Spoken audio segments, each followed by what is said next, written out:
Decked in the flag of the majority religion, the streets of this suburb were filled with Buddhist revivalism on a baking hot afternoon.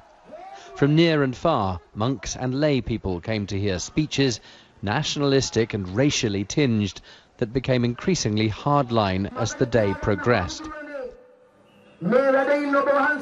This monk is General Secretary of the new organisation that called the rally the Bodhu Bala Sena, or Buddhist Strength Force.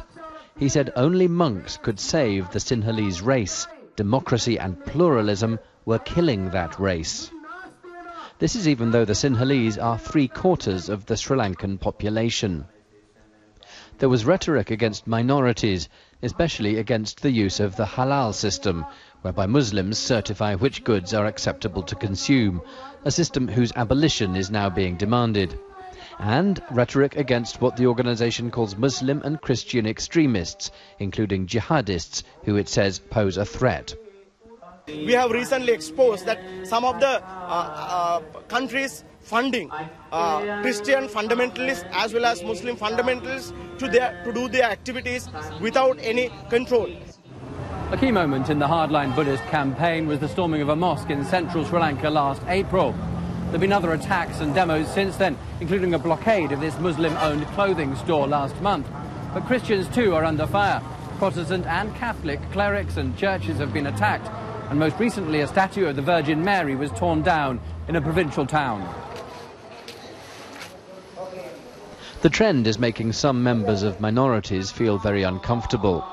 They deny fostering extremism and say the trend of militant Buddhism spells trouble in a country bedevilled by ethnic issues. They accuse the Sinhalese-dominated government of doing little to stop it. The situation is very bad. So any moment the ethnic riots will start between Sinhalese and Muslims. Now they have been now working freely. Nobody is talking about this organization, and government is not trying to stop their activities. Just after Sunday's Buddhist rally, a hostile mob threatened our BBC team with severe violence. Complying with the mob, the police stopped us driving away until their superior overruled them. The hardline faction has now made more of its views clear. It wants an end not only to halal certification, but also to the building of mosques, and it seeks the expulsion of foreigners promoting their religions. 4 years after the army defeated the Tamil Tiger militants, some commentators ask if nationalistic elements here are now looking for new enemies. Charles Haviland, BBC News, Colombo.